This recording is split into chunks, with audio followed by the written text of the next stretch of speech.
With 12 minutes and 7 seconds to go in the first half, Matt Morrell made a three-point shot to bring the score to 21-3 in favor of UCF. That's right. UCF started the game last night in Oxford on a 21-0 run. Ole Miss's first basket came just under 8 minutes, or in just under 8 minutes worth of game action. Ole Miss clawed their way back, though, cut it down to 10 at halftime, cut it down to 4 in the second half, but it wasn't enough. They lose by 11 at home.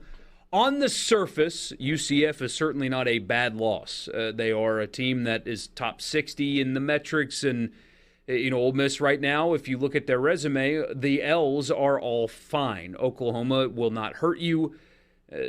Memphis will not hurt you. UCF will not hurt you. But right now their best win is Florida Atlantic. And these, 3 losses in the last 4 games, and in 2 of the last 3 games, they have been raced out of the gym just minutes into the game. Really just dominated from the jump at Memphis. And again, UCF came out to a 21-0 lead. In a year that was so important for Kermit Davis for so many reasons, coming off of a 4-14 mark in league play with terrible offensive basketball, it looks the same. Last night looked like the exact same product that you saw a year ago. And I know that it's December. There is time for him to figure it out, but Kermit Davis has 2 months to figure it out, or else Ole Miss is going to have to make a difficult decision. The product right now is simply not acceptable. It's not acceptable. Getting raced out of your own gym like that, 2 games after you got raced out of the Forum in Memphis the same way, after going 4-14 in the league last year, is simply unacceptable. Things have to change. They have to change fast, simply put, or else. It's not even a difficult decision at that point. If you're losing basketball games, and this is year, 4 for Kermit, that's just time. Either you're winning by now or you're not. And if you're not, then they got to make a move to make a decision and bring in a new coach. That's just how the game works. It's just how this business works. If you can't get the job done, you can't get the job done. You move on. So right now, non-conference losses. You only have so many you can swallow, unless you're playing Kansas and Michigan State and Duke every week. There's only so many you can swallow and have any realistic hopes for postseason play. 3 is probably the maximum. So the rest of the way, they got to win out in non-conference, and they've got to find a way to be good in the conference if they want to have a chance at postseason. And they found possibly some nice things from a couple of reserve bigs. Mbala played well.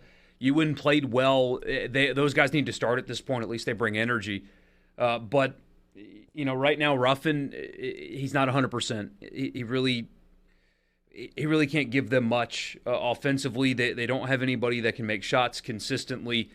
And this is going to sound kind of elementary, forgive me, but when I watch the aforementioned NBA, and I'll watch the Pelicans, for example, and let's say they give up a few baskets in a row, what Willie Green will do the next trip up the floor will design a set specifically to get Zion the ball on the block and let him go to work. They will make sure that their guy, the set design is for their best player to get a high percentage shot.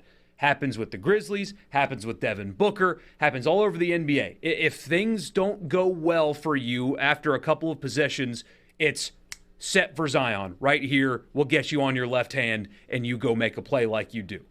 I don't see that from Ole Miss. And maybe it's happening, and I'm just not smart enough to recognize it. But when you get into an 8-0 hole, an 11-0 hole, whatever it was last night, I didn't see this set is designed for Matt Morrell to get the basketball and a high percentage look, and this is what we're going to do. I don't see that. It doesn't look like they're creating offense for individuals. It looks like they're running like this a structure, and it's just going to happen however it happens. Guys like Matt Morrell need freedom. And it looks like they are restricted. And I know that's an elementary thought, but that's what it looks like from my vantage point. When I watch high-level basketball all the time, and it looks like the best players have freedom, and Ole Miss's best players don't appear to have the same freedom.